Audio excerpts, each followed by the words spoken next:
Барлықтарыңызға сәлем. Бүгін сіздермен бірге өте дәмді палауды дайындап көретін боламыз. Менімен бірге дайындап көріңіздер.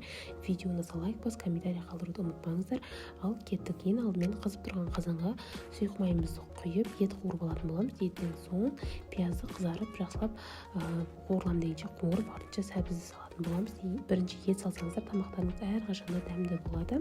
Сәбіз жақсылап қуырылған соң су құйып, чеснок салып, чеснок салсаңыздар өте дәмді болады. Қайнатуға жіберетін боламыз. 1 сағаттай қайнаған соң осылай күрішімізді қайнап тұрған суға тұз салып 20 минутқа жіберіп алатын боламыз. 20 минут жіберіп болған соң жақсылап жуып тастап, осылай палаудың бетіне теріп шығып 10 минутқа бетін жабамыз.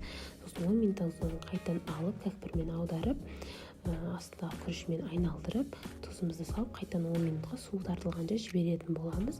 Су тартылғанша осылай бетін жауып тартылтатын болсаңыздар, өте палауларыңыз жұмсақ, дәмді болатын болады. Барлық су тартылып болған соң осылай бір жерге жинап, бетінен зіре шашып, крышкасын жауып 15-20 минутқа дымдауға жіберетін боламыз.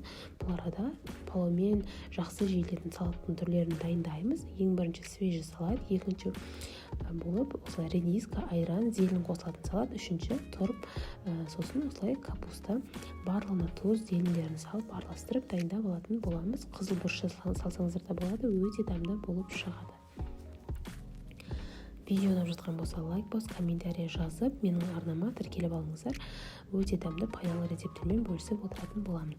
Салаттарды дайындап аламыз дегенше палауымыз пісіп дайын болды. Чеснок, еттердің бәрін салған турауға жіберетін боламыз. Сосын өзін жақсылап араластырып, легенімізге салып алатын боламыз. Сонымен біздің өте дәмді тамағымыз дайын. Менімен бірге дайындап көріңіздер. Үйіңіздегілердің барлығына ұнайды деген сенімдемін. Ал ас болсын, сау болыңыздар.